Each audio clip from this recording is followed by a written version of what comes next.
Chapter 40. Nyx's garden was exactly how Nico remembered it. The opposite of Persephone's garden.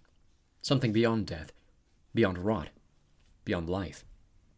Every branch of every tree and bush was twisted and gnarled like a bad nightmare, and all of it clicked and chittered with the sound of trillions of swarming insects. Small Bob let forth an anguished cry and ran to his friend. Nico followed, overwhelmed by the sight of Bob inside one of those disgusting pods. He dropped to his knees at the base of it. "Bob," he said. "I'm sorry it took me so long." Nico watched Will approach the pod, his hand outstretched. He laid it gently on the bulging surface and hummed. Inside, Bob thrashed about, and Will jerked away. "He's still alive," said Will. "But this isn't like the other pods." Nico wiped the tears off his face and stood. "No, it's not," he said. "Look." He pointed at the transformation. Within the regeneration pod, Bob was not just trying to escape. He was changing. In one moment he was Iapetus, his orange jumpsuit in tatters, his wild white hair pulled in every direction.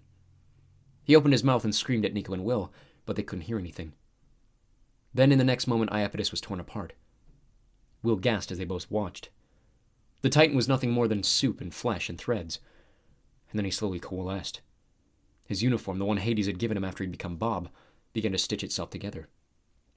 Bob's body formed next, muscles and sinews stretching, and then there he was, his silver hair parted down the middle and softly glowing. "Bob," said Nico, and he placed his hand on the membrane.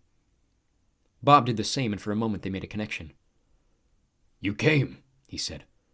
"My sun and star." "Of course I did," Nico replied, unsure what the other part meant. "We shouldn't have left you down here." "I didn't know if you'd hear me crying out to you." Nico laughed. "Well, prophecy was a nice touch. That made it easier." Bob startled. "What prophecy?" Bob pulled his hand back, and Nico heard his cry of pain as he was torn apart and remade into Iapetus. The Titan screamed in fury. Once he was Bob again, Nico reestablished the connection. "Get me out of here," Bob begged. Nico unsheathed his sword and stepped back. "Watch out, Will!" he cried, and then he raised his Stygian iron blade and brought it down swiftly on the pulsing membrane of the regeneration pod. The blow promptly bounced off. Nico was thrown back by the force, and he landed on his butt. Hard. "You're kidding me!" he screamed. "How is that possible?" He got up quickly, then thrust the point of his blade at the pod. It was like trying to stab concrete. "This doesn't make sense," Nico said, lowering his sword to his side. "How?" "Let me try," said Will, and he raised both his hands and placed them on the pod. He hummed a low melody which rose in volume. Will stopped for a moment and glanced at Nico. "You should cover your ears." Nico complied after sheathing his sword. Even with his ears plugged, he heard the piercing note that rang from Will's mouth, but nothing happened. Bob pressed his agonized face against the membrane. His lips were moving, so Nico placed his own hand back against Bob's. "You need to get out of here, it's dangerous." "We know," Nico replied. "We know Nyx is behind this." But Bob was shaking his head. "No, not just her." This time Nico spoke aloud. "It's not Nyx?" "What?" said Will in alarm. "It is," said Bob. "But they're coming. You need to leave." Nico backed away from the Titan, his heart racing. Will was in his face. "What, Nico? What did he say?" He didn't have time to answer. They felt the rumble beneath their feet, and Nico spun around, trying to locate where it was coming from. The dark, bitter garden stood still, except for the leaves that fell from the trees with each roll of thunder. "Nico, what's happening?" said Will, panic on his face. "Is that Nyx?" "He said they're coming. Whoever they are," said Nico. "We don't have much time. What are we supposed to do?" I don't know. Those other pods, I broke them by accident when I used my power, so I don't get why it's not working now. And my sword is Stygian iron. I don't get it either." Bob, now as Iapetus, pressed both of his hands against the side of the pod. He was mouthing something to Nico, and Nico rushed forward, slamming his own hands against the membrane. "My sun and star," he said again. "What?" said Nico. "What does that mean?" "It must be both of you." Then the Titan shrieked as he was torn apart again. Bitter, frustrated tears poured down Nico's face. This couldn't be it. This couldn't be how they lost. A terrible roar echoed from somewhere in Nyx's garden. "Nico, what was he saying?" asked Will. "It must be both of you." Nico pulled his sword from its sheath at his waist, and it glowed. It hummed. There was another roar. It was closer. "Will, he said it has to be both of us," said Nico.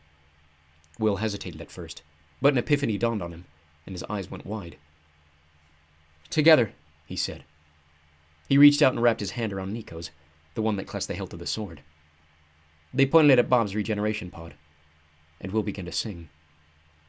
It was his mother's song, the one Nico had first heard earlier in the quest. But this time, as each note left Will's mouth and echoed through Nyx's garden, it illuminated him.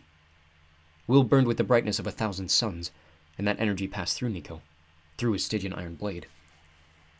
Will sang and Nico burned. He burned like a red giant, a star ready to explode and engulf all of Nyx's realm. The blade grew longer until the tip of it pierced the membrane of the pod, and Nico cried out as he sliced downward, sending goo gushing everywhere. As Bob slid out of his fleshy prison, complete with his broom, Nico and Will let go of the sword, which smoked and clattered to the ground. Bob used his wide broom to push himself to his feet, and he coughed up the nasty goo from the pod. Nico and small Bob rushed to his side, not caring that their friends' coveralls were dripping with slime. Nico wrapped his arms around Bob's shoulders and squeezed.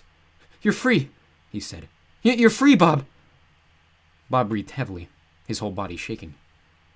"You listened to me," he said, dropping the broom so he could gather his cat into his arms. "Thank you." "I'm sorry we didn't get here sooner." "What about the other one?" "What?" Nico pulled back. Bob pointed. Nico turned to see Will doubled over, panting. "I'm fine," he called out, then stood upright. "Just a little tired." Will's eyes widened as he looked past Nico. Nico spun around. It was Nyx, her smoky wings raised in the air and her body swirling with darkness. And Nico could easily imagine that she was wearing the most horrible smile on her void of a face. "Welcome back, Nico D'Angelo," she said. "I've been waiting for you." She folded her wings, to reveal an army of monsters waiting behind her.